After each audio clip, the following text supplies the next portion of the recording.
അനുദിന വിശുദ്ധർ ഡിസംബർ 29. വിശുദ്ധ തോമസ് ബക്കറ്റ്.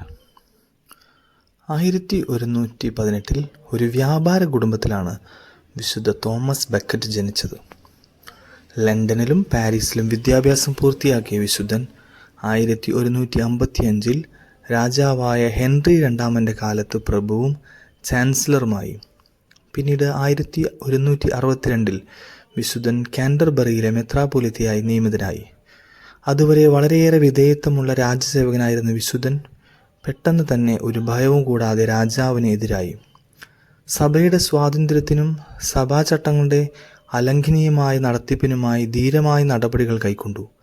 ഇത് വിശുദ്ധൻ്റെ കാരാഗ്രഹവാസത്തിനും നാടുകടത്തലിനും കാരണമായി. പെട്ടെന്ന് തന്നെ അദ്ദേഹം വിശുദ്ധനായി പ്രഖ്യാപിക്കപ്പെട്ടു. 1539 ഹെൻറി എട്ടാമൻ അദ്ദേഹത്തിൻ്റെ തിരുശേഷിപ്പുകൾ കത്തിച്ചു കളയാൻ ഉത്തരവിട്ടു. പുരാതന സഭാരേഖകളിൽ വിശുദ്ധൻ്റെ അവസാന ദിനങ്ങളെക്കുറിച്ച് വിവരിച്ചിട്ടുണ്ട്.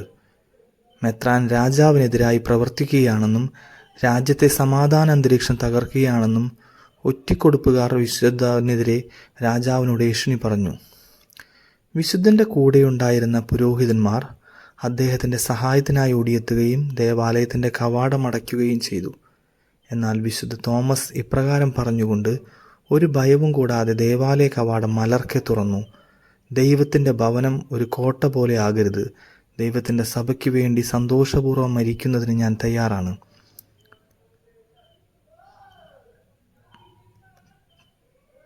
അതിനുശേഷം വിശുദ്ധൻ തൻ്റെ മുട്ടിന്മേൽ നിന്ന് തന്നെയും തൻ്റെ ജനത്തെയും ദൈവത്തിനും പരിശുദ്ധ മറിയത്തിനും വിശുദ്ധ ഡെന്നിസിനും സഭയിലെ മറ്റുള്ള വിശുദ്ധ മധ്യസ്ഥന്മാർക്കും ഏൽപ്പിച്ചുകൊണ്ട് ദൈവത്തെ സ്തുതിച്ചു. അതിനുശേഷം രാജാവിൻ്റെ നിയമങ്ങൾക്കെതിരെ നടന്ന അദ്ദേഹത്തിൻ്റെ ധൈര്യത്തോടു കൂടെ തന്നെ 1170 ഡിസംബർ 20 വൈദികരുടെയും ദൈവനിന്ദകരുടെയും വാളിന് തലകുനിച്ചു കൊടുത്തു. ദൈവം നമുക്ക് നൽകിയിട്ടുള്ള എല്ലാ ശക്തിയും ഉപയോഗിച്ച് സഭയെ തങ്ങളുടെ വരുതിയിൽ വരുത്താൻ ശ്രമിക്കുന്ന ഏത് ശക്തിക്കെതിരെ നാം പോരേണ്ടതുണ്ട്. അത് ചിലപ്പോൾ നാം സേവനം ചെയ്യുന്നവരായാൽ പോലും തൻ്റെ കുഞ്ഞാടുകൾക്കായി തൻ്റെ ജീവൻ ബലി നൽകിയതിലൂടെ സുവിശേഷത്തിലൂടെ നല്ല മാതൃക ഇടയനായി ഈശോ നമുക്ക് കാണിച്ചു തന്നിരിക്കുന്നു.